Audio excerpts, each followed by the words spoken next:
Hello hi welcome to Kokila's kitchen. இன்றைக்கி நம்ம கிச்சனில் ஒரு சூப்பரான ரவா ஸ்வீட் தான் பார்க்க போகிறோம். செய்கிறது ரொம்ப ரொம்ப ஈஸி. இதுக்கு பதம் பக்குவம் அந்த மாதிரிலாம் எதுவுமே கிடையாது. சமையல் தெரியாதவங்க கூட ஈஸியாக செய்யக்கூடியது. திடீர்னு நமக்கு ஒரு ஸ்வீட் சாப்பிடணுன்ற கிரேவிங் வந்துச்சுன்னா போய் டக்குன்னு செய்யக்கூடிய ரெசிபி தான். வாங்க எப்படி செய்கிறதுன்னு பார்க்கலாம். இப்போது அடுப்பில் வானல் வச்சுட்டு நம்ம ஒரு டம்ளர் அளவு ரவையை எடுத்து நல்லா வறுத்துக்கலாம். நான் சின்ன டம்ளரால் ஒரு டம்ளர் தான் எடுத்துக்கிட்டேன். நீங்கள் உங்களுக்கு தேவைக்கு தகுந்த அளவு எடுத்துக்கோங்க. இதை நல்லா லைட்டாக கோல்டன் ப்ரௌன் ஆகிற அளவுக்கு நல்லா வறுத்து எடுத்துக்கலாம். ஆல்ரெடி வறுத்த ரவையாக இருந்தால் ஓகே, இல்லைன்னா நீங்கள் வறுத்துட்டு செஞ்சோம்னா அது இன்னுமே நல்லாயிருக்கும். இப்போ இதை பொறுமையாக நல்லா வறுத்து எடுத்துக்கலாம்.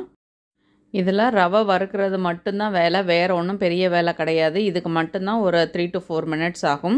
இப்போ நான் ரவையை வறுத்து எடுத்துட்டேன். இதில் ஒரு ஸ்பூன் அளவு நெய் சேர்த்துட்டு கொஞ்சம் முந்திரி திராட்சை அதை நெய்யில் நல்லா வறுத்து எடுத்துக்கலாம்.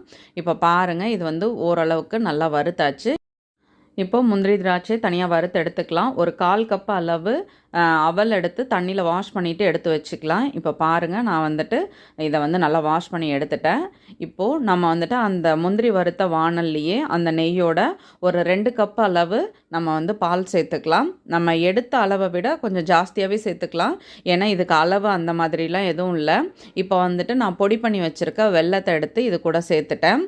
சம்டைம்ஸ் பாலோட ரொம்ப கொதிக்கும் பொழுது திரிஞ்சிருமே, அந்த பயம்லாம் எதுவும் வேண்டாம். ஒன்றும் தெரியாது. நீங்கள் வெல்லம் சுத்தமான வெல்லமாக இருந்ததுனால நான் அப்படியே சேர்த்துக்கிட்டேன். இப்போ பாலில் நல்லா மிக்ஸ் பண்ணிவிட்டு கொஞ்சமாக ஏலக்காய் தூள் தான் சேர்த்துக்கிட்டேன். ஸோ ரொம்ப நீங்கள் ஹையில் வச்சு கொதிக்கிறதை விட ரவை சேர்க்குற வரைக்கும் நீங்கள் இந்த மாதிரி மிக்ஸ் பண்ணி விட்ருங்க. ஒன்றும் திரியெல்லாம் செய்யாது. இப்போ பாருங்கள், இது ஓரளவுக்கு நல்லா சூடு ஏறினதும் நம்ம வாஷ் பண்ணி வச்சுருக்க இந்த அவல் எடுத்து இது கூட சேர்த்துக்கலாம். ஒரு 2-3 மினிட்ஸ் அதை தண்ணியில் ஊற விட்டோம்னா நல்லா சாஃப்டாக இருக்கும். இப்போ அவல் சேர்த்ததுக்கப்புறம் நம்ம வறுத்து வச்சுருக்க ரவையை தான் சேர்க்க போகிறோம்.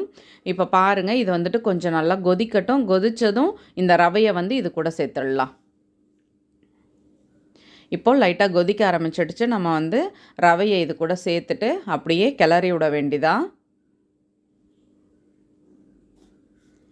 இப்போ பாருங்கள், நம்ம கட்டி இல்லாமல் இதை நல்லா கிளறி விட்டுடலாம்.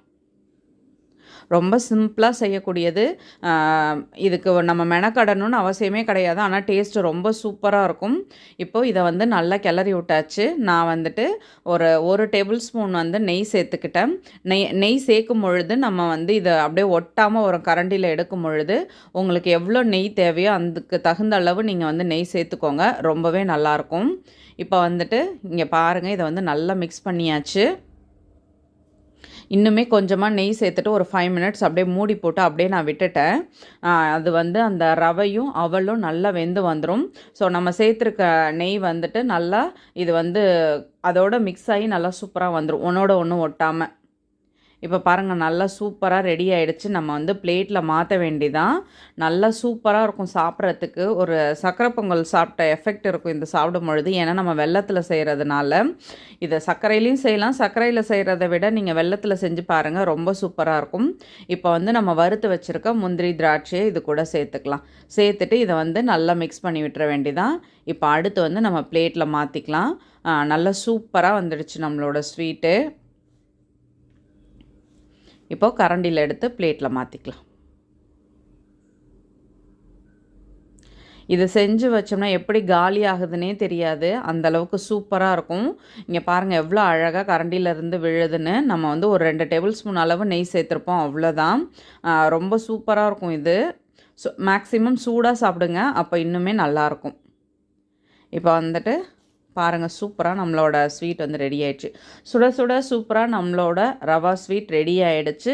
நீங்களும் வீட்டில் ட்ரை பண்ணி பாருங்கள், கண்டிப்பாக உங்களுக்கு பிடிக்கும். வீடியோ பிடிச்சா லைக் பண்ணுங்கள். என்னோடய வீடியோ உங்களுக்கு யூஸ்ஃபுல்லாக இருந்தால் சப்ஸ்கிரைப் பண்ணிக்கோங்க. மறக்காமல் செஞ்சு பார்த்துட்டு உங்கள் கமெண்ட் சொல்லுங்கள். இந்த மாதிரி சின்ன சின்ன ரெசிபீஸ் கற்றுக்கலான்னா நீங்கள் கோகிலாஸ் கிச்சனை ஃபாலோ பண்ணுங்கள். கண்டிப்பாக உங்கள் லவ் அண்ட் சப்போர்ட்டை கொடுத்துக்கிட்டே இருங்க. அப்போ தான் எனக்கும் நல்ல நல்ல ரெசிபீஸ் போடுறதுக்கு எனக்குமே ஆர்வமாக இருக்கும். வீடியோ பிடிச்சா லைக் பண்ணுங்கள். தேங்க்யூ.